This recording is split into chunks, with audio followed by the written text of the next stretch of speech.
Uncertain, the wisdom and wonder of being unsure. Yes, uncertain. Yeah, we're going to do a deep dive in that. I meant to mention that my next book has a long section on uncertainty of the future and how it's pretty much impossible to predict things beyond a short time span, and not because of a lack of tools or technology or statistical modeling or whatever, but that it's built into the system itself.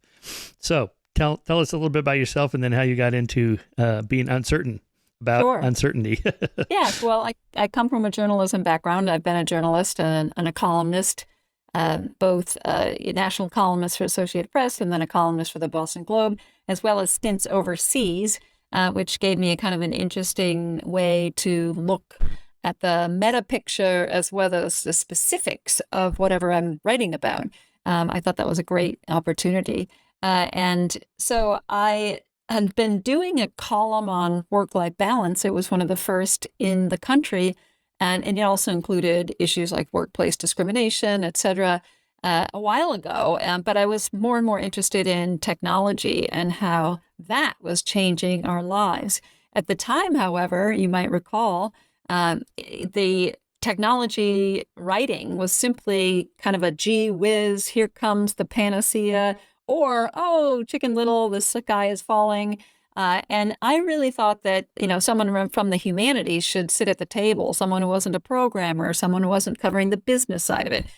So I began to write about those issues, and that led to the book Distracted, which was really about the erosion of attention in society. The second edition came out in 2018, so not that long ago. And after that, well, really, this was I've written a trilogy of books. The first one was about the changing nature of home in the digital age. Where can we find refuge and, et cetera, in peace and, et cetera, at a time when home is permeable and portable. The second book I just mentioned, Distracted. And then I began to think about, thinking in this new fragmented time. What kind of thinking do we need? How can we think when we got nose down in the devices all the time, when we're fragmented, when we're not listening to one another as well as to our inner life? And so I began a book that, was really about skill in thinking. And the first chapter was about uncertainty, because I assumed, as so many of us do, that we needed to just get uncertainty over with, that this was a preface to good thinking, that after that you could move into the actual meat of what it meant to think. And I couldn't have been more wrong. And so as I was poking my nose into this book and writing about both uncertainty and other sorts of thinking, I realized, A, that this was really important, it should be a whole book, and that B, there was an incredible explosion of research in multiple different domains, medicine, business, even psychology itself had largely ignored the inner workings of, what's basically called epistemic uncertainty. So that's a good time, a place to sort of define what I mean by uncertainty, because you were mentioning mathematical modeling and rising unknowns. And so aleatory uncertainty is really what humans cannot know about the world. And for hundreds of years, people have developed these mathematical ways to assess likelihood, to get a kind of a toehold on the unknown. You don't know, despite your data and your models, whether the volcano will erupt next Tuesday at 9 a.m. You just cannot know. But at the same time, what's been largely ignored is our uncertainty, inner uncertainty, psychological uncertainty. And so this is the human response to the unknown. It's what occurs, how we approach what we don't know, and that's really what I'm dealing with in my book.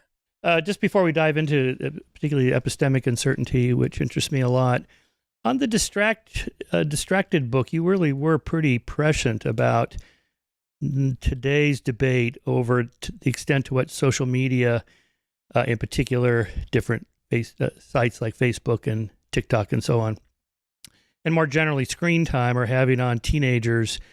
There's this huge spike in depression, anxiety, suicidal ideation, cutting, and so on. A lot of psychologists like Jonathan Haidt are looking at as, a deep concern, not just a side show of technology, but actually something maybe the government should even get involved in regulating to solve this social problem. Since you wrote that book, well, the second edition, 2018, what are your thoughts on that current debate? Well, I think that it's heartening that our conversation around uncertainty, around distraction, around technology in particular, has matured.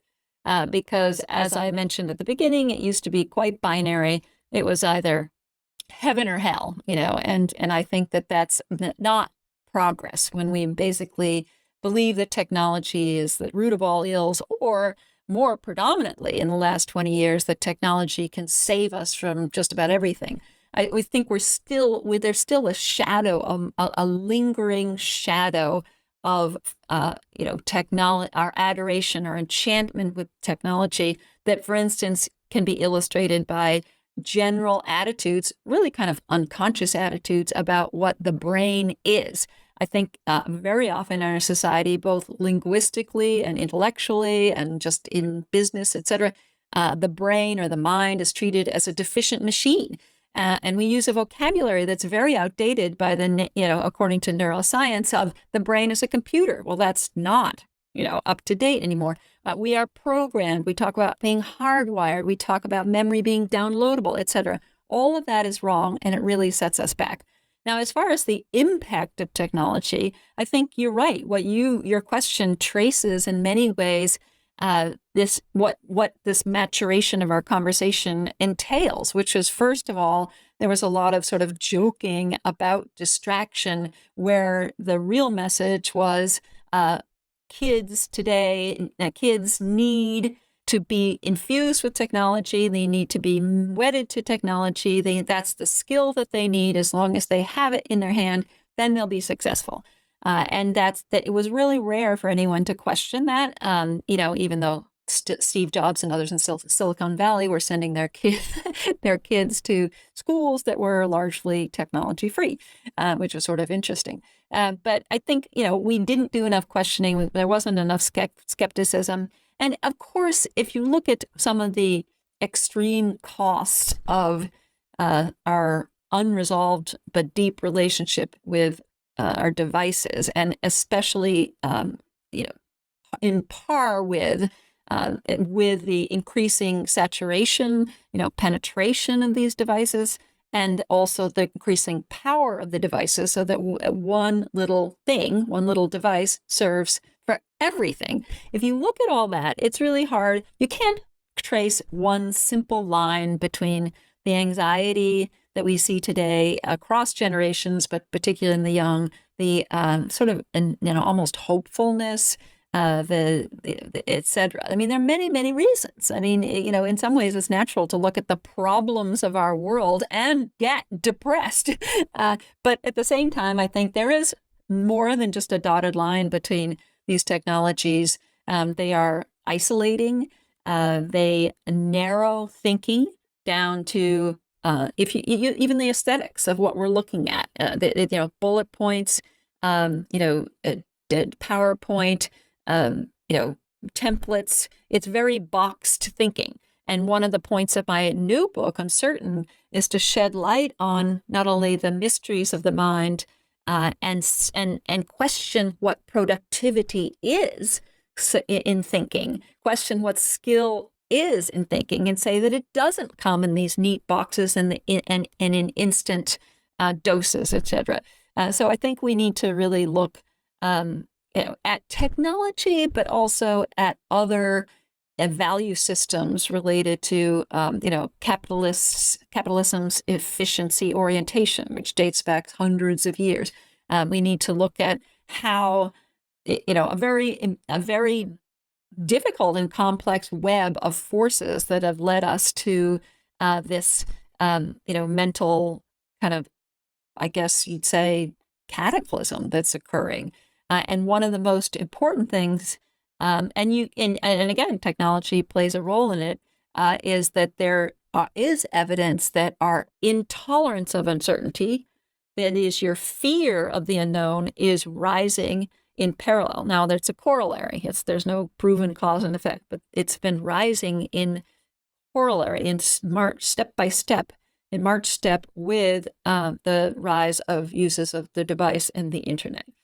So there's a case to be made that technology should play, I would even say, a lesser role in people's lives, despite its incredible gifts. I use the internet, obviously, to do my deep research, but I think that it's really important to not put it back in its box, not go backwards, but to,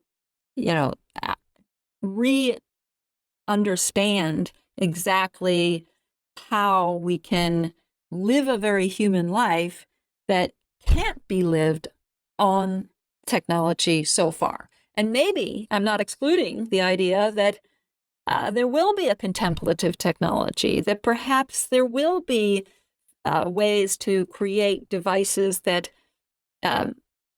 cultivate the contemplation of other perspectives rather than instead degrading our chances to see them. Nice. Maybe we just need a new app for that. Just on top of the other apps. Yeah. Oh, dear. Yeah, my take is along the lines of your epistemic uncertainty. I just don't really know. I mean, personally, I'm a baby boomer, so, what do I care about Facebook or TikTok? I don't. The only thing I use is Twitter, X, sorry. But, so the research to me is not conclusive yet. We just don't know enough. To me, it's still a pretty new phenomenon. Facebook's only 2007. Twitter also 2007. 2007, right? I mean, that's just, before that, the BlackBerry was what everything, they called it the crackberry. Everybody was on that. And now that went out of business. How do I know, like, by 2030, all of this is going to be gone and there'll be a whole bunch of other new stuff that the next generation is using, and we will have been wringing our hands for no particularly good reason at all? I would push back on that. I really don't think that we can say that this is not anything.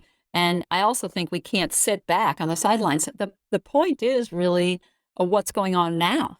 And if we're facing, tremendous, horrendous rates of mental, lack of well-being in both youth and other across generations, just at the same time as life is basically carried out on screen, we should be questioning that.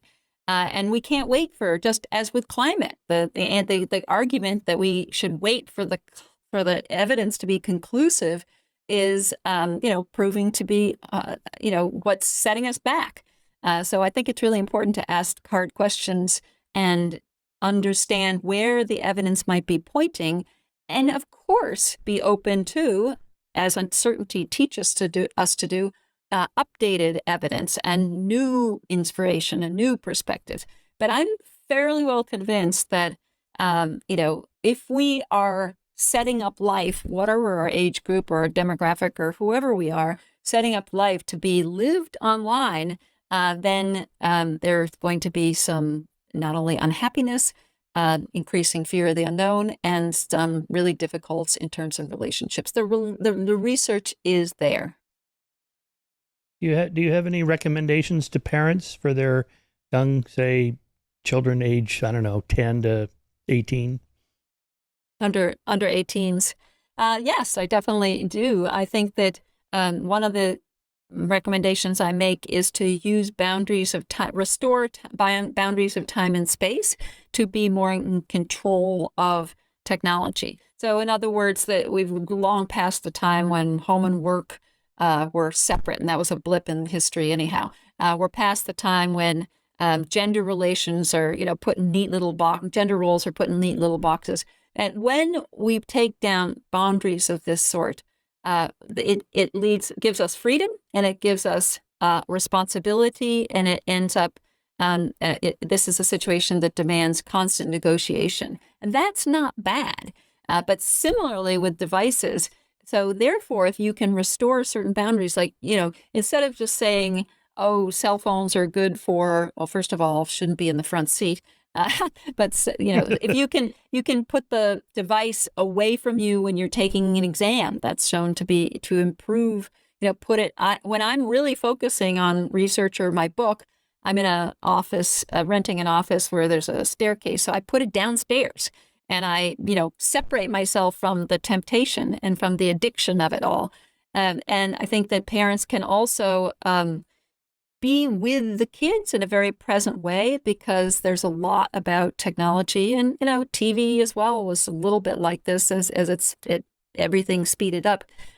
Be present with the child, and so they're not just lost in this world that's far too fast for them to comprehend very often. I think that those are some ideas. How about recommendations of outdoor activity, interacting with other kids, playgrounds? In other words, get offline and go out to the real world. Right. The analog, the physical world, it's really important, very important. And studies certainly back that up as well. Yeah. Okay, uncertain. Why do we have to be uncertain? Why can't we gather enough information to be 99% certain of our decisions? Well, what's the problem? You just left a 1% in there, which was very important.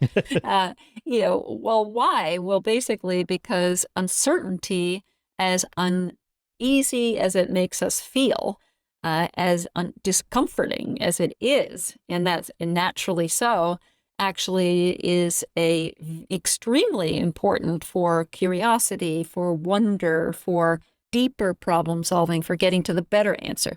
I mean, if you can, skillfully manage uncertainty, contend with uncertainty, you're a better negotiator. You're, a better arguer. You're a better student. You're a better diagnostician as a doctor. So I think uncertainty gets this terrible rap. It seems to be, and research shows this to be true, that it seems to be synonymous with weakness in leadership. We think of it as inertia very often. And actually what's occurring is that we are mistaking or conflating our fear of uncertainty with the condition itself. Uncertainty is wisdom in motion, I call it. It's extremely important for not only human flourishing, for resilience, to bolster people's, and I'm speeding through many, many, many benefits and gifts. I want to unpack a couple of pillars of uncertainty that are really important to understand. But I just add one little, shout out to uncertainty. Helping people become more tolerant. That means leaning into their uncertainty is actually being used as a promising treatment for anxiety. Fear of the unknown is now seen as a transdiagnostic root vulnerability factor for mental disorders. So this is a really, really important turning point in psychology and clinical psychology, and it all has to do with the kind of uncertainty that I'm talking about. Say that again. Fear of the unknown or fear of uncertainty is a DSM diagnostic category? Or no, transdiagnostic. Label? It's seen as a vulnerability factor that sets you up for multiple disorders. And so therefore, it's seen as a very, very new foundation of treatments for anxiety, depression, PTSD, eating disorders. I'm naming all kinds of disorders in which there are actual interventions now. It's early days. I mean, we don't have 10 years of research, but extremely gold standard, successful treatments for anxiety that are just laser focused on getting you to be able to lean into uncertainty. And that's really tremendously exciting. I wrote a New York Times opinion piece recently on that facet of my research. Interesting. So, but what you're saying is that uncertainty is built into the universe and our brains. We simply can't know everything or even much of anything. So much of our decision making as we go through life is made under great uncertainty. So what you're talking about is how you respond to the uncertainty emotionally, I guess. Not emotionally, cognitively. I mean, emotion always goes hand in hand. It's both. So let me start by mentioning the fear, the discomfort. I mentioned that was natural. That's because humans are built to need and want answers. You actually, you need to know if that fruit is poison or tasty that's hanging in the tree. And so we have a stress response when we meet up with anything that's new, unexpected, ambiguous. Of course, this can be, across the spectrum. But say you talked earlier about the road closure. Well, but you also said that you lived in an area where there are many road closures. Just for instance, there's a particular neurotransmitter that's actually released in the brain when people run up against expected uncertainty, believe it or not. For me, it's Route 24 in Rhode Island. You just know it might not go your way. And that's one kind of set of responses in your brain. We are so sensitive to nuances and uncertainty in our environment or to what we don't know that there's another neurotransmitter, norepinephrine, which is released when there's unexpected uncertainty. Maybe the road closure is due to a gang of tigers walking across the street. You'd be surprised. So your heart might beat, and your hands might sweat. These stress responses occur, but in your brain, and this is pretty new science, new discoveries related to uncertainties effects on the brain. At that moment, your brain becomes more receptive to new data. Your working memory is improved. Your focus broadens. So you're basically, I call it wakefulness, but you're on your toes. And as the neuroscientist Joseph Cable from the University of Pennsylvania told me, this is the moment when your brain is telling itself there's something to be learned here. And there are two important points here. First of all, this is not flight or fright, because this is a different setup in the nervous system, basically. If you're fearful, and if you're even fearful of uncertainty, your system begins to shut down. Blood begins to be funneled away from the extremities and to the core, so that your body is protecting itself. Fear-based uncertainty or fear-based stress it funnels that blood away from the brain, which is considered an extremity at that point. You're not thinking well.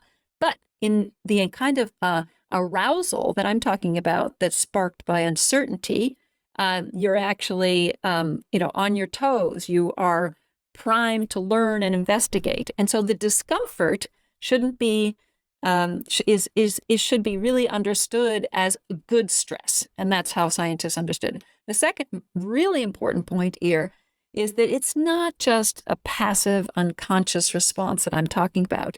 Our approach to uncertainty and to this moment is very, very important. Not only do studies show that in studies of learning in dynamic environments show that people who expect things not to change, expect things to be certain and predictable, tend to perform less well. So if you walk into the Monday morning meeting and you say, more of the same, blah, blah, blah, you're actually less likely to have this kind of awakening arousal and therefore less likely to see nuances in the room, etc. And perhaps even more importantly is that we can lean into uncertainty by basically, being stressed when things are most unpredictable. So you really want to be kind of on your toes. That's uncomfortable. You don't want to retreat from it or fear it when things are, when you're in, everybody knows there are certain eras or times when, the world is more unpredictable, already there are more precarious work hours, or accountants have certain seasons maybe, or, other professions experience other times in life when things are the rules are changing rapidly. That's the time to know that you have to lean into uncertainty. And it's really important to do so. Are there personality differences on this comfort or discomfort with uncertainty here? I'm thinking of the big five: openness to experience, conscientiousness, extroversion, introversion, agreeableness, and neuroticism. I'm guessing openness to experience and neuroticism might be the two that are related to comfort or discomfort with uncertainty. Well, there's not a lot of work on this. Openness to experience has been studied and is highly related to tolerance of uncertainty. So the tolerance of uncertainty that I mentioned is a personality disposition. So that is akin to introversion or extroversion. Some people are basically naturally more intolerant. They fear the unknown. They don't like surprise parties. They don't want to visit a country where they don't speak the language. Actually tend to be more rigid thinkers. There's this incredible, wonderful study that came out of the late 1940s out of Berkeley, in which there was a whole realm of psychologists trying to understand the authoritarian personality. Yeah. Yes, exactly. Elsa Frankel-Beckstein. And she discovered intolerance of uncertainty because the people who are like that are more, rigid, and they treat knowledge epistemically as a kind of rock that they hold and defend. Whereas on the other end of the spectrum are people who are tolerant of uncertainty. They're more flexible thinkers. They're more curious. When they are in an argument, they tend to see the other point of view rather than denigrating the other person. So where you sit on this zone, it doesn't decide your whole life, but it's very, very important. And it's also situational. Anyone who's under pressure, in a hurry, or tired, or overloaded with information is actually more likely to grow intolerant of uncertainty. That's the time when you need to be kind of aware that you want an answer, any answer, as one psychologist told me. The need for an answer, any answer, is intolerant of uncertainty. Some people get angry when they're faced with uncertainty or not knowing, and that's not a useful thing to be. Yeah, there's a lot of research in conspiracism by psychologists who study this relationship of uncertainty, anxiety, unpredictability, and a rise in conspiracy thinking. It's an attempt to map onto the chaos of the world some structure, usually super simple.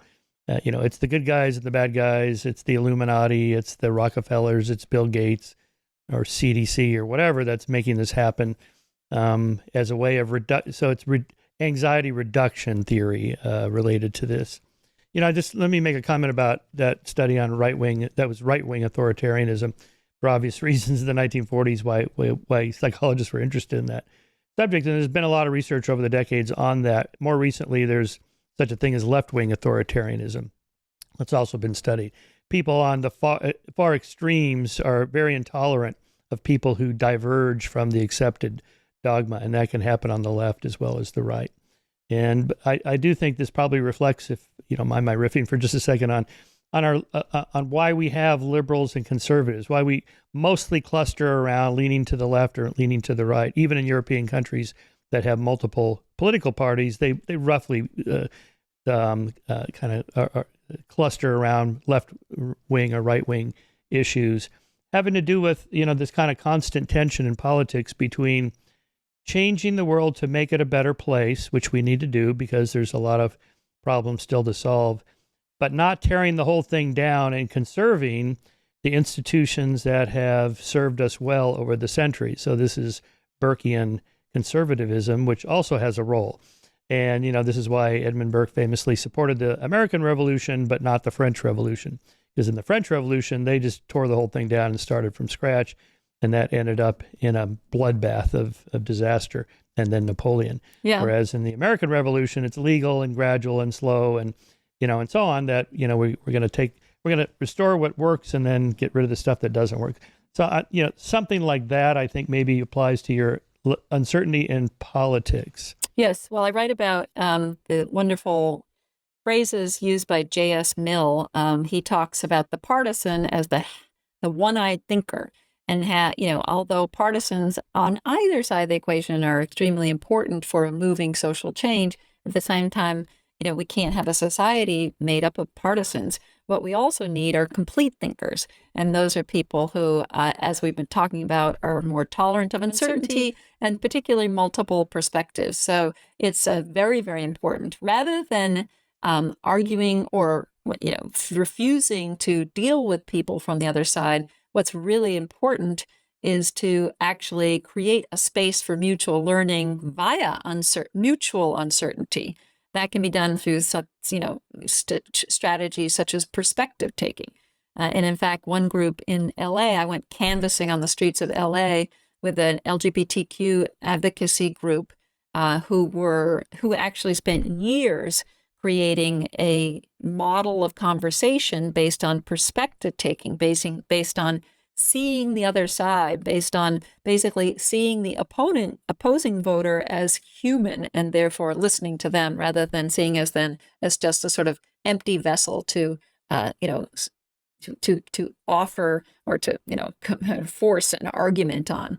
And they really were it didn't happen all the time, but in a minority of cases they were able to lower bias. What's important is not just in opposing voters toward people who are gay or transgender, but also toward among themselves, the activists themselves, by partaking in this particular kind of conversation, an uncertain conversation, are able to lower bias toward the people who they want to, convert/persuade. And that's really, really important. They're talking about lowering bias in the 10 minutes, the equivalent of a decade's worth of lowering of bias among voters against gay people in general, of tremendous change.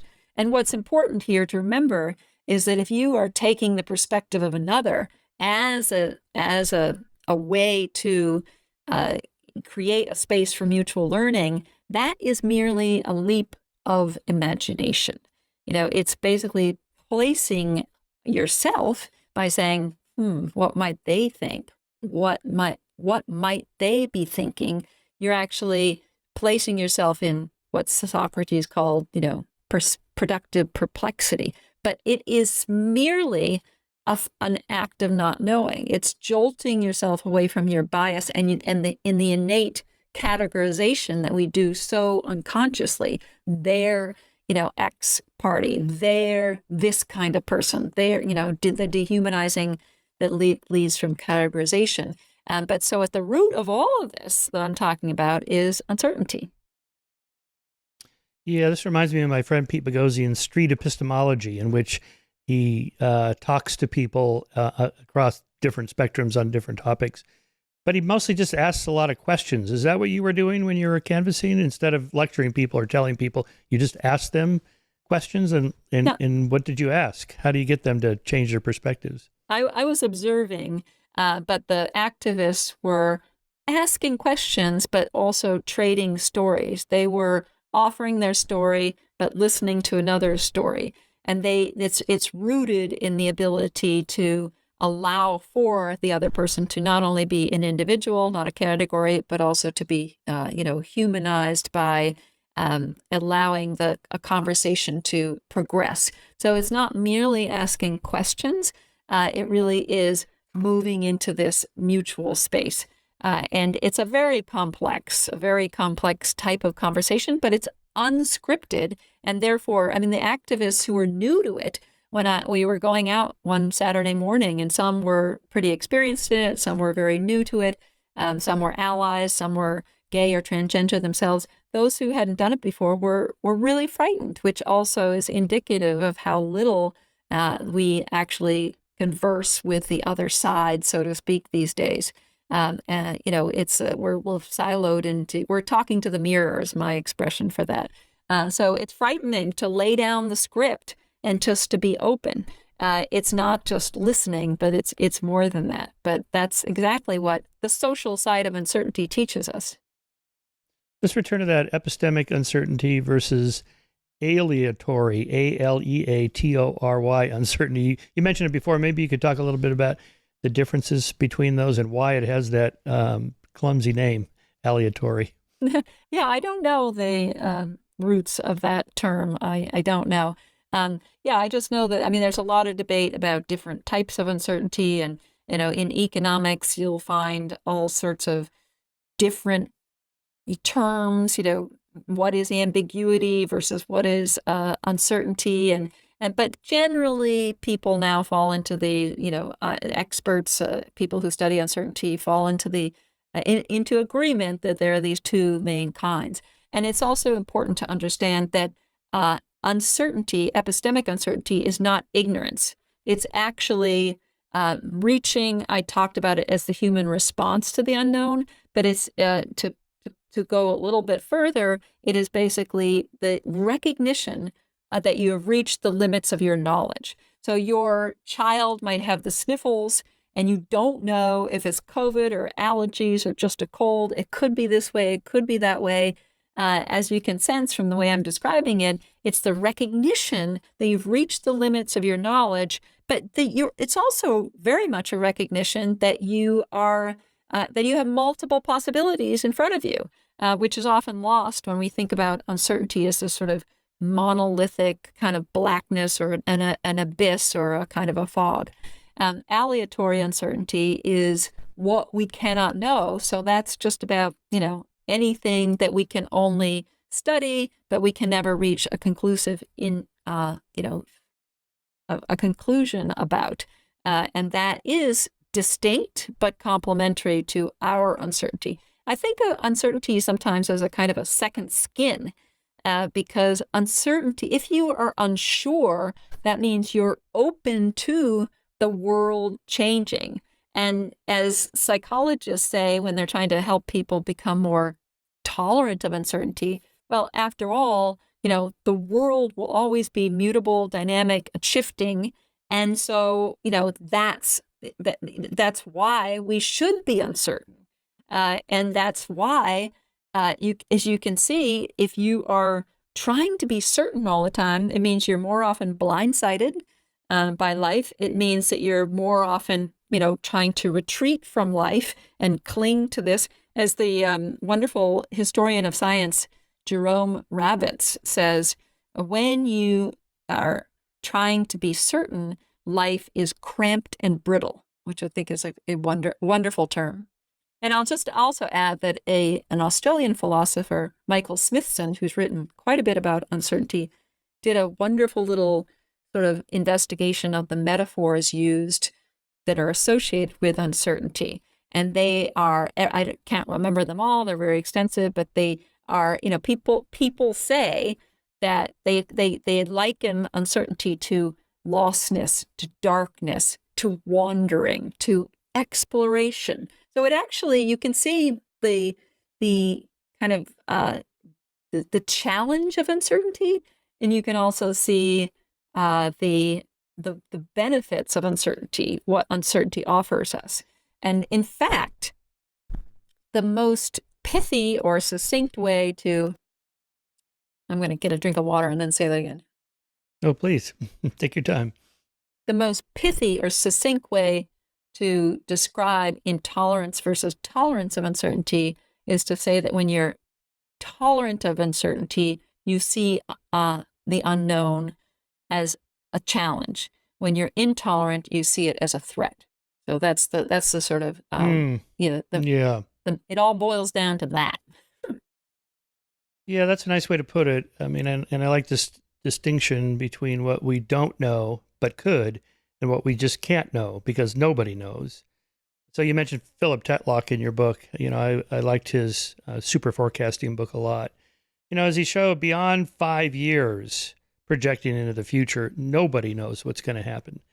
And even the super forecasters trained in the dark arts of Bayesian reasoning, and they have access to large data sets, and they know how to do this kind of research, statistical modeling, and so on. They're no better than random guessing at what's going to happen more than 5 years, and usually not even very far into the future. Will Putin stop his invasion of Ukraine in the next 12 months? I don't know. I think we don't know. Putin doesn't even know. I think he doesn't even know. Right. I don't, and so, I guess you just have to get comfortable with the fact that that's the reality of the universe that we live in. It's just highly contingent. Well, I would add, it's like, yes, and I would add that you have to be uncomfortable with that fact because first of all, another, caveat here is that uncertainty is not the end goal. We're not striving for uncertainty. We're allowing uncertainty to open up the space between question and answer. But, and I say it myself too, getting comfortable with uncertainty. I mean, that, if comfort means we can operate within it, we can use it skillfully, we can understand that uncertainty means everything from a daydream to sleeping on a problem to being tolerant for another person to, creating a dissent-oriented culture at work so that we have social uncertainty. That's all really important.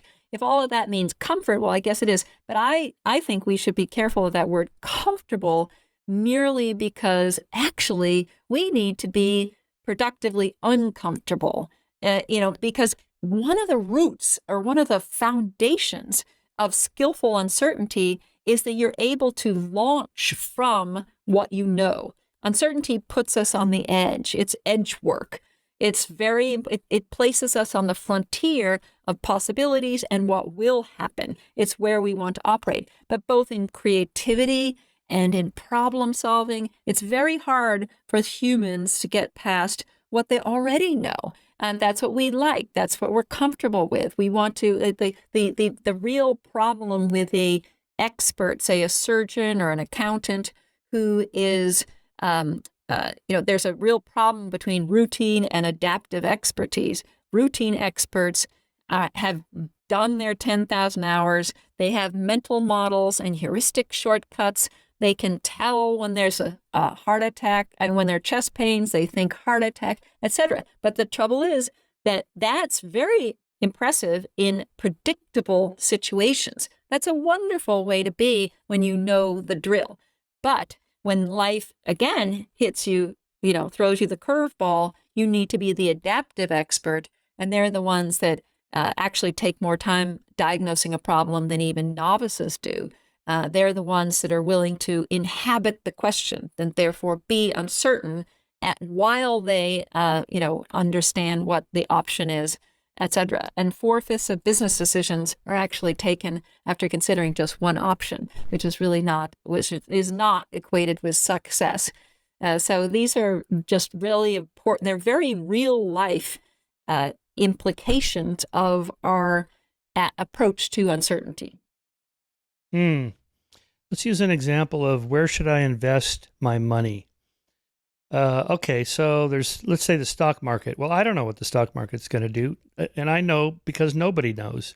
But I know that on average over the last century, just take the S&P 500, goes up about 10% on average every year.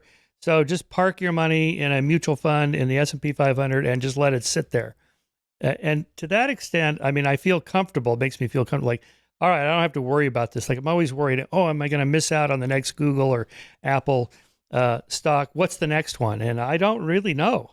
And I suspect nobody knows. And I get enough of these newsletters that, this is the next one. And it's like, yeah, that's what you say. But I get this other newsletter and this other guy says it's something else. And, I don't know. And so in a way, it makes me feel comfortable, in your word, that I don't have to worry about missing out on the next stock because no one actually knows what that's going to be. And all you could do is just kind of do a statistical average and put it into a bundled thing and just hope for the best from there, something like that.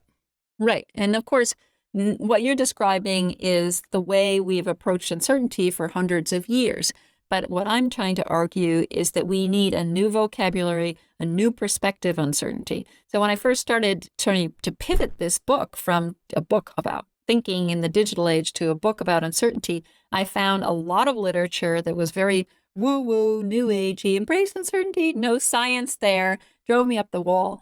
And then I found this mounds of research about, mathematical modeling and how we can how many red balls in a jar and what percentages and all that sort of thing. Well, that's really helpful. Again, it's giving us a toehold on likelihood, and that always will be. I was speaking with an author at an event recently, and he said now he likes to tell his wife that there's a 60% chance I'll be home in time for dinner. Well, she doesn't really like that vocabulary, but he feels better about it, and etc. So this is a very important way to operate. But I think it's very important also to think of uncertainty in behavioral ways, in wider ways, and understand that uncertainty is all around us.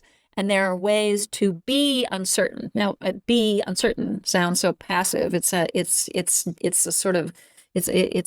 doesn't indicate how dynamic and active and helpful and provocative uncertainty is. I think there needs to be more of a better vocabulary, hands down.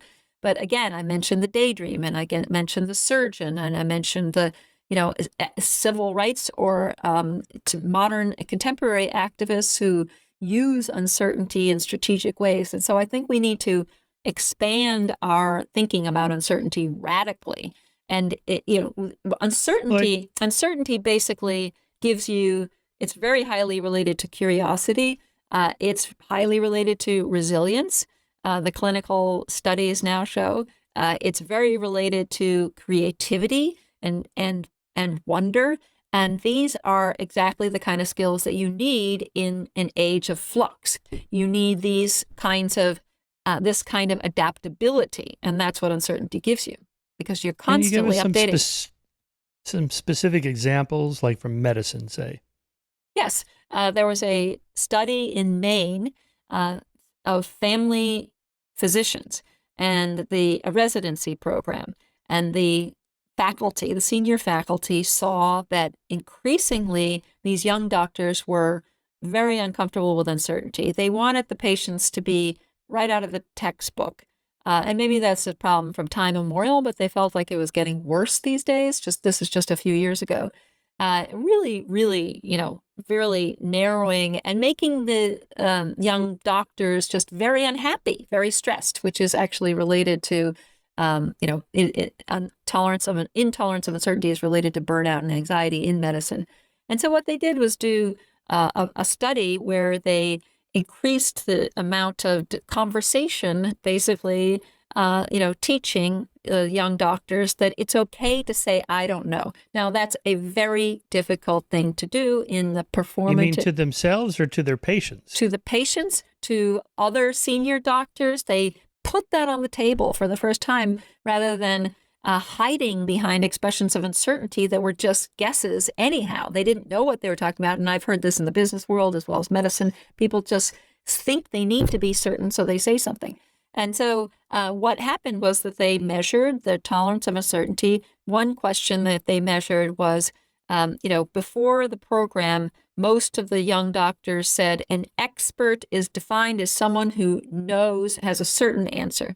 After the program, they disagreed with that statement. And that was a huge turnaround. It changed their profession. And I interviewed some of these young doctors. There's one young doctor who's now, she was a Canadian, so now she's back practicing in Canada.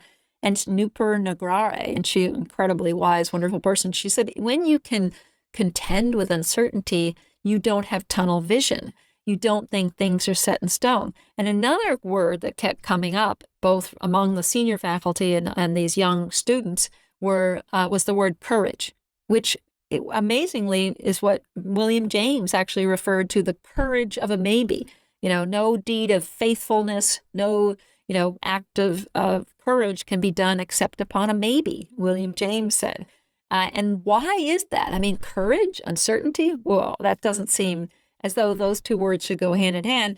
And this wonderful doctor told me, well, uncertainty gives you the ability to consider and reconsider, which then strengthens your ability to, to operate or to diagnose or to what have you, because you're actually learning more. And another surgeon, I spent time in Toronto with surgeons to investigate the nature of expertise and how uncertainty plays such a hidden and unsung role in that regard. And one amazing surgeon, Caroline Moulton, told me, uncertainty, that's when you care. Huh. Well, I think of my doctor, let's say my surgeon who did my artificial hips. I want him to be pretty confident and sure, that he's done 10,000 of these, and that, mine, the 10,001th, is not going to be any different from the others. I guess it depends on the problem to be solved. Well, but of course you want people to be confident. I mean, actually, studies show that in arguing, people who are more tolerant of uncertainty or more open to others' opinions are no less assertive. There's, conviction and uncertainty go hand in hand. Martin Luther King is the epitome of that. He was humble. He constantly said to those around him, I don't know. He said, social revolutions are not neat and tidy. He was what J.S. Mills calls a complete thinker, not a one-eyed thinker, even though he knew, of course, the benefit of being partisan. Or, there was a foundation of values and goals that he would not retreat from, but at the same time, he could be unsure because uncertainty is about process. So, of course, you want your surgeon to come down on the fact that this is probably the way to do it. It's not, uncertainty doesn't mean you're mired in guesswork or you don't know or you stop thinking. Actually, uncertainty is when you're thinking. And that's the important part. So they are not you mean mutual. if he opens me up and goes, oh, this is a little different than I expected, he can adapt to that. Exactly. He is wakeful to the moment. And that's really important, especially in high pressure, highly stressed situations. People who believe that stress in general is natural and it equips them to do what they need to do when they're giving a presentation or they're taking a test. As field studies have shown that those who are taught in 5 minutes that stress and fear of the unknown are natural and great instigators to performance actually become more present in the moment and less outcome oriented. So another problem with ultra decisiveness and confidence and overconfidence and the kind of hubris that we venerate in an expert, in a leader, is that basically it's really leads us to think about outcome a lot. It's really highly linked to thinking about the reward or thinking about how it's going to end up because our reputation and instead we need to be in the moment. That sounds like such a trite thing to say, but it's really true. You need to be wakeful to the nuance and perspective of what's going on right then and there. Yeah, one of my gripes about the pandemic, COVID-19, or early 2020 shutdowns, masks, all these decisions, is that the leaders never couched them in probabilities, sort of a Bayesian probability. Here's what we know this week. So we're recommending the following. Now, we may change our mind. I think people would be far more open to taking advice from people willing to admit they could be wrong. So this business about don't wear the mask. Oh, no, you got to wear the mask. All the masks are great. No, some of the masks are better than others. We just get these mixed signals. The same thing with closing the beaches and hiking trails and playgrounds. I mean, I just thought this was ridiculous. And they could have at least given us some rationale. Like, here's why we think we should do this, even though I know it sounds crazy. Something like that, I think, would have made people more receptive. I agree. And also it could have been very helpful to just say, we're closing the beaches for now as we watch the evidence and see what works and what doesn't. Because for now is a kind of indicator that basically the life is mutable, life is changing. And instead of, handing down a pronouncement as if it is the pronouncement for, who knows how long, that just leaves us in a place of either disagreeing or wondering or being not in the know. And so I think, yes, it's a very hot topic right now in science communications, how to convey uncertainty, how to convey the cone of uncertainty. And I notice even just in the news, in weather reports now, there are more graphs that use that kind of spectrum of, say, predicted snowfall or predicted hurricane zone or something like that. I think that the kind of weather predictions have gotten a little more sophisticated about conveying uncertainty. And it's also really important to understand that scientists who admit uncertainty, now there are many ways to do this and strategic ways to do this, I have to say, not just, there's not just any old way to admit uncertainty, but scientists who do so, doctors who do so, others who do so, leaders who do so, are actually not seen as weak always. So it depends, really. I think that there's still a kind of overarching fear by leadership of expressing uncertainty. But that's one of the questions I'm getting all the time now by women, by managers, by executives. Well, they say, well, yes, I'm now convinced uncertainty really is going to equip me to be a better thinker, more creative, etc. But how do I do that without appearing weak? And I often say that, well, it's not just that you might not, in this day and age, want to say, I'm unsure, and shout it to the rafters. But for instance, the use of hedge words, little linguistic indicators such as maybe or sometimes, are seen as making a speaker look more professional, actually. The reaction in contrast to someone who use other kinds of words such as therefore, wrong, etc. And so you can, use language such as we're keeping the problem open, or, that kind of thing. I think that's a really important stepping stone to, allowing people to see the benefits of uncertainty. And there was one wonderful study, one of my favorite studies, back in 2009, but business school professors studied CEOs in Germany who were undergoing a massive expansion of the EU, a doubling in membership. Central and Eastern Europe countries were coming into the fold, and people in the West were really unsure. How could they know what would happen? And the professors went in and at a point before the expansion occurred, interviewed and surveyed the CEOs, asking, well, will it be a good thing or a bad thing? There was a very binary approach. Will it be a good or bad? And what they found was there was a third group in the mix that the professors were completely surprised to hear from, and these were ambivalent CEOs. They said, well, we're not sure. It could be this way, it could be that way. They were uncertain. And a year later, the ambivalent CEOs were the ones who turned out to be more resourceful during this crisis, and also they were more inclusive. It makes sense. They went to internal and external experts and sought those multiple perspectives. That's what uncertainty does. Yeah, those are two great examples, politics and business. In politics, there was that research on the content of speeches given by politicians of both parties. And I don't think it was hedge words that they were looking at, but it was something like the levels of certainty that they proclaimed they had through certain kind of words versus, therefore, furthermore, or possibly, or, maybe those are hedge words, but in any case, and those were the ones that were able to, I guess, no, I'm trying to remember this. I think they were less autocratically oriented, less intolerant of people in the other party, and so on. So this brings to mind the obvious trend we've seen in the last few years is this kind of move toward autocracy and authoritarianism in many countries.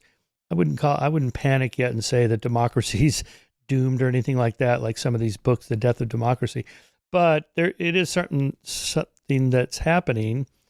And I think that's in part the appeal of people like Trump or Orban or Putin or Xi, that they have the answers. And is there any research showing that people that are more attracted to that message are themselves less tolerant of uncertainty? Yes, there very much is. I mean, going back to the studies in the 40s, people, Elsa Frankel-Bextow, who did a wonderful, simple study where she showed people pictures of a cat, and they were literally just paper pictures back then. The cat kind of morphed, the ears and the nose and the tail into a small dog.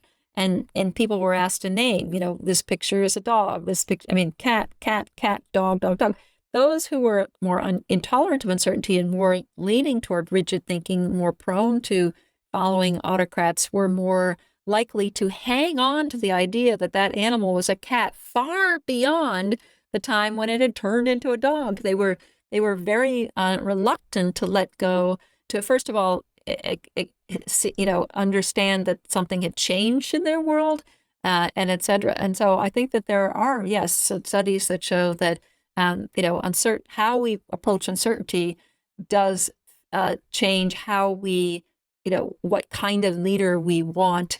And I would also add that it's not just that a leader like Trump or an autocrat, are asserting certainty that people can, cling to. They're also using uncertainty as a weapon. So therefore, they're doing two things. On one hand, increasing the idea that there is unknown, that we cannot know, that the world is becoming less knowable, so that then they can, put on the facade of being the answerer. And that's a very lethal combination. Mm-hmm. Here's a personal example I'll get your advice on. So I'm an atheist. I do a lot of God debates with theists, mostly Christians. who are very, very certain, or at least so they say, there really is a God. Jesus really did die and rise from the dead, the resurrection, and so on and so forth. And, I've been trying out saying, well, you actually don't know that 100%. I mean, I can see why you believe it. I mean, I used to believe it. I don't now. Here's why. And I could see where maybe you'd lean toward this religion versus that one. But this certainty you seem to have, I just want to challenge that. I'm not sure how well this plays, particularly since a lot of these debates are in churches where everybody sitting there is 100% certain. So I'm trying out different things like, what can I say to at least nudge them off the platform of I know 100% by saying something like, nobody knows 100% anything. But then sometimes that's received as, well, you're saying that no one knows anything and everything is relative. No, I'm not saying that. I'm just saying you don't know for sure. So maybe just saying, I could be wrong. Here's why I believe in God, or here's why I think Jesus is the Savior and the Messiah. But I could be wrong. Could I even say it that way? Like, just admit you could be wrong. Would that even be receptive? Well, yeah, I mean, that uncertainty really is holding on to the idea that at any one moment you might not know. And I found that a lot of people, I mean, maybe I'm going to different, churches doing different talks, but I found that a lot of people in religious places are actually very, very open to uncertainty because they believe faith incorporates a lot of uncertainty. And that, in a nutshell, shows exactly the strength of epistemic uncertainty. Basically, because there are things that we can know. I mean, I know I love my daughters with all my heart, but does that preclude that love that I feel right now? Does that preclude that things might not change? I mean, for me to even imagine that force in my life might change it literally is making my heart beat and makes me completely washed with sadness. But life teaches us that things might change. I might go, get Alzheimer's and not love them, or, so to keep that open, to be always open to something else is really important. I mean, we might discover that God is a woman if there is a God. And that would really shake up a lot of, what he that you hear in churches. Do you think? Hey, let's be open to that. And so I think that uncertainty is not tearing down what any solid foundation of knowledge. Just as I mentioned, people who are intolerant of uncertainty treat knowledge as a rock to hold and defend, unchanging. People who are tolerant of uncertainty treat knowledge as a tapestry whose mutability is its strength. And if you can just imagine a tapestry with multiple threads being, kind of fraying and being strengthened and being changed and constantly, almost maybe more like a medieval cathedral that's still a work in progress. I don't know, that kind of thing. It's just, it doesn't take me as I became, now this goes back to that word courage. As I became more sort of fluent and began to get something of a sense of uncertainty, because I certainly started at zero, like so many people, and I began to understand it, and the openness involved and the curiosity, it gave me incredible strength. I feel as though I've always been kind of a nervous person, and giving a talk or even taking a trip, I'm very courageous, but at the same time, now I feel as though I'm much more able to take what life comes, and not in a passive, it's coming at me kind of thing, but more in a way I could take on what comes. And I think that's really what uncertainty can give us. And give some example. What are you uncertain about in your life? Well, I mean, almost every morning in the pandemic, I always used to be a pool swimmer, but in the pandemic, we moved to the seashore in Rhode Island. And I became, more and more a swimmer 4 seasons year round. And so I'd always been kind of a splash about, and I love the ocean, et cetera. But I didn't do laps in the ocean. Well, now I do. And every morning, you might look at an app, because there are all these surfing apps I'd never know about before. And then you might have your gear, your wetsuit, and especially now in the winter. And you might even know that beach, because we mix it up, but we usually go to the same fairly protected beach. you get there and you don't know what's going to happen. Literally, I'm trying to peek over the dunes as I drive because I'm curious about what I'll face. You don't know if the wave height reports will be changed. And then in the 20 to 30 minutes that I'm in the water swimming with other people, the conditions change. So suddenly you're in a churn, or suddenly the ducks are flying over your head. And actually, I think I really was unsure why that was so joyous and so wonderful and so strengthening because, hey, I've been a swimmer for 20 years. I realized that I really think, it's my subjective opinion, but I really think that one reason why this has been such an extraordinary, strengthening and joyful experience is because it's a daily dose of uncertainty. So I feel as though I can contend more. Now you can say, oh, that's just experience. You're gaining experience. But this is a kind of experience with literally sheer unknown. I mean, there's nothing less predictable. I think there was a quote by Melville about the impulsive ocean out of Moby Dick. And I thought that's what the ocean is. It's really, never giving you the same, you can't step in the same river twice, right? Says Herodotus. Well, try the ocean. That's a great example, right?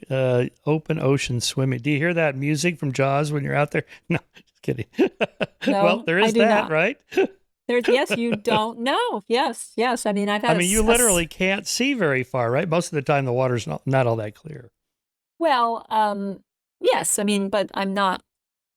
It's not snorkeling in Atlantic Rhode Island, but the water can be very very clear.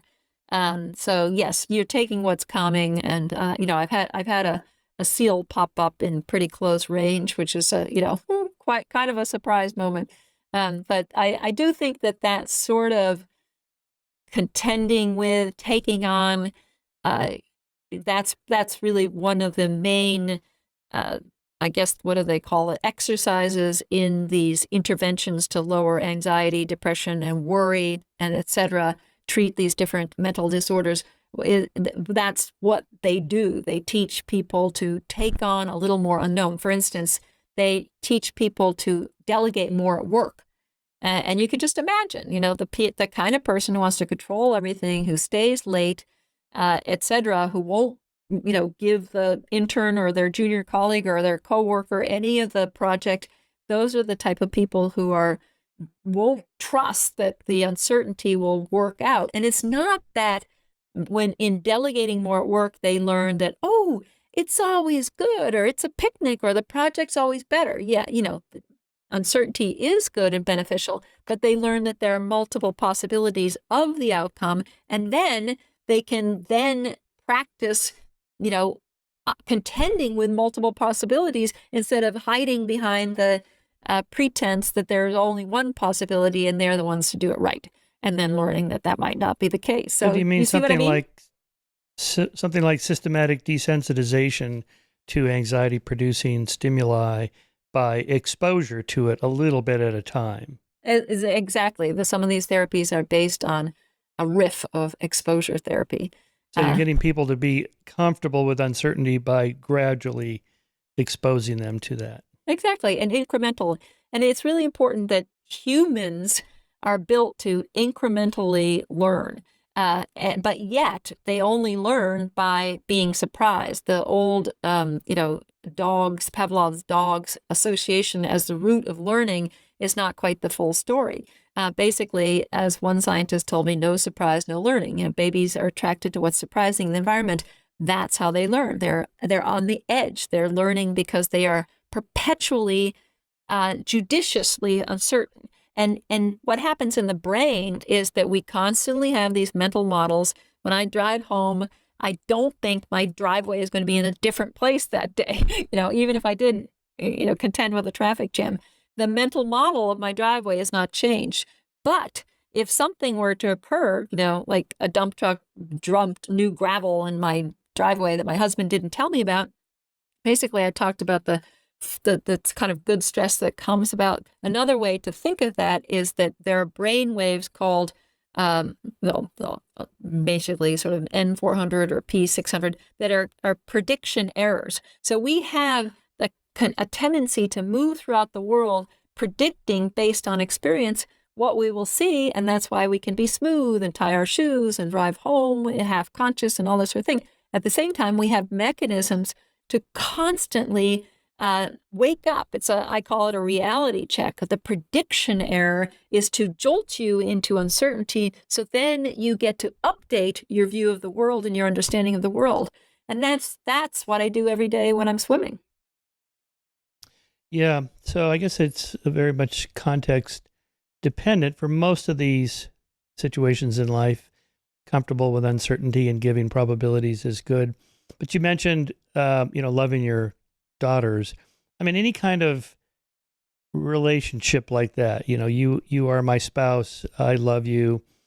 It would not serve me well to say to my wife, I love you 90% or 90% of the time, or there's a 90% probability today, something like that.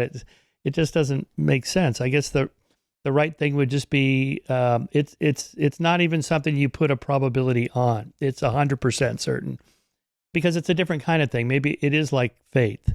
It's just something that is, Yeah. I married you because I love you. Full stop. I'm not going to put a number on it, because the danger of putting a number on it, like, I'd rank you an 8 out of 10. Well, what if a 9 out of 10 comes up into my life? All of a sudden I'm going to dump my spouse for the 9? No, that it has to be a non-quantifiable 100%. I don't know what the right term is. Certainty. Right. I don't even think it's certainty in some ways. It's a sort of a knowledge that we can trust, that's steady and solid. But I don't think that we admit to ourselves that it's not certain. Although, think of what marriage is. It's a constant questioning. You might be questioning at the breakfast table that, you will be married tomorrow. That's the one extreme. But at the same time, you're constantly thinking, oh, well, if you really had to frame it, you'd say, well, I don't love you when you don't take out the garbage, or I love you a lot less when you treat me like that at a party, or et cetera, et cetera. But we need the shorthand. We need the kind of comfort blanket, I suppose, of saying I love you and trusting that that's that. But behind it, it's a lot more complicated than maybe we want to admit. And that's okay, too. All I'm saying is don't pull the veil, the curtain over those complications, and stop equating, not you, but the world, our world as we know it today. We must, I think, for our survival, stop treating uncertainty as something that's bad and to be swept under the rug and to be not fully understood. We need to understand that. And in fact, one of the ways I think I say in the book that we're on the cusp of a seismic shift in humanity's approach to not knowing. And that seems like a very big assertion. On one hand, I'm talking about sort of cultures of certainty seeking, infused, especially because of our devices and et cetera. But at the same time, I think with the science is exploding on what uncertainty is, and I've mentioned medicine, there's also business, and in psychology, people are beginning to wake up and to investigate uncertainty, even in AI. Now, there is an incredible movement, I would say, by some of AI's top leaders, Stuart Russell at Berkeley, Yoshua Bengio at Mila in Quebec. These are the world leaders in uncertainty. In AI, and they see that one aspect of AI that's been lacking is basically that AI has historically been created and designed based on a narrow view of intelligence, that is, to be smart is to realize one's goals. And what's removed from that is uncertainty. Now, there is, thanks to Pearl, one of the researchers, a kind of Bayesian ability to Judea Pearl, Judea, exactly. Judea Pearl helped the field adopt probabilistic reasoning in terms of the environment. So then robots and et cetera could be basically, sprung from their cages of this perfect predictable environment. But what's now the big change, and it's really being, worked on and beta tested and designed in dozens of laboratories around the world, is that AI is now being built, designed to be uncertain of its goals. What that does, according to Russell and others, is make AI more teachable and more stoppable, which is incredibly important, and more safe and humane. And in fact, studies in laboratories show that people, sort of naive users who are working with an unsure robot, who will ask questions, how should I do this, who will listen to the humans, are rated as more cooperative and as smarter than those that are, they cannot be, now today's AI cannot be trained or taught in the field. It's programmed and then it's unleashed to learn as it goes. And that's wonderful, but extremely risky. And so this is, to me, an incredible illustration of how some of the smartest minds of the planet are picking up on the benefits of uncertainty in a way that could change our own idea of what humanity is, as well as save us from what may be an existential demise. Yeah, I'm not worried about, I follow that debate. I'm not worried about that. I don't think AI is going to turn us into paper clips or anything remotely like that. How do you program into an AI, though, uncertainty? What are you talking about there exactly? Well, it's using, mathematical models to allow a robot to have options rather than just a robot that's asked to, traditionally, a robot that's asked to, say, fetch coffee will, fetch the coffee, decide the speed at which this, decide the route, etc. What they might do, for example, is have a robot that shows on a screen on its torso, so to speak, different scenarios. I actually went to the Virginia Tech, to the lab of Dylan Losey, and beta tested a robot arm that would be used for manufacturing and in drawing a line on the table, could be for welding. And basically the robot arm demonstrated different ways to do it, and I chose which one I wanted. So it was really much more of a cooperative act.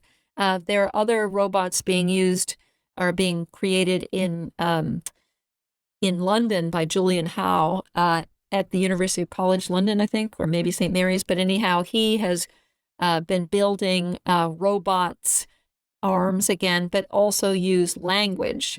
So they are able to use language, not just gesture, to give choices. And they're also stoppable because they don't know what the goal should be unless they're working with a human to do this. And it's really phenomenal. It's really phenomenal work. Yeah, that seems like the solution to the problem of runaway AI. The argument, as I understand it, is based on uncertainty here, is we don't know what ChatGPT or whatever is going to start doing or thinking going forward. So we should apply the precautionary principle, like the statement signed by a gazillion people that, we have to put a 6-month halt to AI, which is never going to happen anyway. But it was that argument. We don't know what's going to happen. You're arguing that actually that's an advantage. Well, no. It basically, actually the converse. By making AI that can be unsure in its goals, AI becomes more transparent. Basically you can understand if a model, for instance, in medicine, is trying to create a new antibiotic or find a new protein that will lead to a new antibiotic, instead of basically just taking one route, reward-based route to that, achieving that goal, now the model will actually take and show humans multiple different options to that route, and the human can be more involved in that. So it's not that it's not that we are going to know less. We're talking about two, I think, related things, but it's not that we will not. This is actually going to help break open the black box that AI currently is, and it's also allowing for not knowing, and therefore improvisation in both the AI and in the human in terms of working cooperatively. So it just basically, Stuart Russell calls this human compatible AI, and that's a really important term for it. Yeah, I like that. All right, last question. You talked about this cultural revolution coming in how we think about uncertainty. How is that going to come about? Well, I think it'll Besides come everyone reading your book, well, which would be a thank you. good start. Thank you. Yes, well, I think that it will come about with, yes, with education, with the science that's currently going on to understand how uncertainty works and its benefits, to move away from the mythology of uncertainty into actual understanding of the costs and the gains and the limits to uncertainty. All of that, it will begin to move out into the public domain, and that's really, really important. It also comes, I think, if people are convinced in any way, shape, and form that, the hubris of experts or the narrowness of our devices or the certainty seeking that we see in so many walks of life, if they are convinced that that is corrosive and it has costs, and I think people are increasingly convinced of this, then I think it's also a matter of incrementally role modeling and taking this on in their own life. Just becoming more tolerant of uncertainty. They're really simple steps that people can take just by speaking with children about uncertainty and not treating it as, I have a twin sister who's a cardiologist, and she was always the ultra decisive one, whether it was back to school shopping or whatever we did. And I was sort of the thoughtful person who liked to look at either side. And I really grew up being ashamed of this quality in myself. And now I'm proud of it. And that does not mean really that, funny. Of course, I wouldn't, if I was a surgeon, I wouldn't be sitting in a corner during a crisis thinking for 3 hours, gee, you wonder what to do. No. But just consider this. It was until the 19th century that, or even beyond, that Hamlet was denigrated as, this no good loser, indecisive person. For hundreds of years, he was actually seen as a thoughtful character. And that just shows how far we have to be. So I think we can all take small steps to embrace uncertainty and to grow, more adept at knowing that the discomfort of uncertainty is our best skill, the best skill to have in this time. Are you a maternal or fraternal twin? Sororial, I like to say. Do you mean, what is that? Do we look alike? No, are you identical twins? Or are you, Well, identical is or usually, people usually ask identical or fraternal. Fraternal for not looking alike or etc. But identical twins, that's different. The maternal twins, they're identical genetically. right. Yeah, fraternal twins, you're just born at the same time as two different fertilized eggs. Yeah, no, exactly. So but I use the word sororial because we're two sisters, not two men. We're more in the fraternal, what's traditionally called fraternal, I call sororial. Oh, okay. Well, yeah. So basically, you're sisters. Well, my deeper question: why are you not so much more alike than you are? I mean, what accounts for your differences? And more generally, even identical twins raised in the same home are often very different. And psychologists behavior geneticists do not have a good answer for this question. It's the so-called unshared environment. There's this kind of mysterious force. That something happened. One got the top bunk and the other got the bottom bunk. Well, a neuron went left and the other went right in the other twin or whatever, just slightly different things as life sort of starts to unfold, and you're not going to be the same. And it's not, and I don't think behavior geneticists psychologists will ever know, because it's not a problem of statistical modeling or behavior genetics or whatever. There's always going to be that level of uncertainty. Right, exactly. I mean, two people can walk across the room, even in the same exact footsteps, and they'll have a different experience. And so that's the way life is. And that's the complexity of even the way the air flows or the slant of the sun or whatever. I can take a morning walk every single day. But what's really interesting too is that the human has the ability to abstract and generalize. And that's often as a result of pausing and dreaming and resting. And that's another kind of measure of uncertainty. So yes, I really don't know, except that we had very different childhood experiences, even though we were very, very often together. So it's hard to know.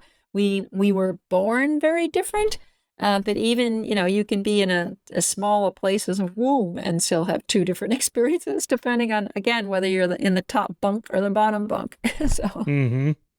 so that's a Yeah. good question. Yeah. That's a lot of, to make things even more mysterious, we were adopted together. So we're adopted twins. Oh, Yes, wow. very Oh, rare, wow. very rare. So we're a walking nature nurture experiment, and that's there's a lot I don't know about that. You mean you have different parents than your sister, or you two were adopted out from the same? Right, from from the same institution in Boston. We were Oh, adopted I together. see. Oh, how Usually, twins interesting. are split apart. Okay. But exactly, we had the same sort of, childhood experience. We were together. We were the only siblings, and yet we're so radically different. And yet, it was that nature or nurture. We'll never know. But of course, it was both. You should meet my friend Nancy Siegel. She's the world's leading expert on twins, and she's written a bunch of books on all the different configurations and twins separated at birth and reunited 30, 40 years later, and all these crazy stories. It's incredible. It is really and then there was strange. that adoption agency in New York City that was a Jewish adoption agency, and they were kind of secretly running this nature nurture experiment that no one knew that they were doing, putting them in different homes to see if it's the environment or the gene. Just incredible. I saw that documentary. Really pretty amazing. Yeah, Yeah. exactly. Well, the other Yeah. interesting thing is that, one twin is, born first. I don't know, would they ever come Even out that may make a difference, right? Just a few minutes difference. 2 minutes, because I think Yeah. what the most distinct difference is that first of all, I was always bigger. I was taller. I was developmentally I talked first, I ran faster, all those sort of things. But I was also treated as the older person. I mean, really crazy. And of course, we didn't know because we were adopted, but yet I was still treated as the older. And finally, we got the actual file from the orphanage or whatever you call it. It did show that I was born a couple of minutes earlier, 5 minutes earlier, or something like that. So it's cultural and it's innate. Yeah. Well, obviously both. Yeah. How old were you when you were separated Well, from your twin? we were never separated. Oh, I see. Okay, I Right. flipped the Right. We were vector adopted. there. Okay, I see. We were adopted together Yeah, I gotcha. at 10 weeks. But as far as I know, we were even I kept see. together in this institution in Boston. We were kept together until someone came along who wanted to adopt both I of us, see, and I then they see. were Both of permitted us, to do yes. so. Yeah. I see. How interesting. Yes. Okay, I'm going to put you in touch with Nancy Siegel. She will want to talk to you. She probably wants to write a book about this. Well, I It's a would be good very story. interested. You should write a book about it. Well, maybe an article. Maybe that's your next project. Well, it Yeah, or has at least been a an back article. burner project for quite a while. Back burner as in just thinking about it. But yes, yes. All right, Maggie Jackson, here's the book again, Uncertain, The Wisdom and Wonder of Being Unsure. Thanks for your work. What's your next big research project or writing project? Well, I'm just interested in continuing to write about uncertainty for the moment. Yeah. That should keep you busy. Uncertainty for children, uncertainty in different cultures.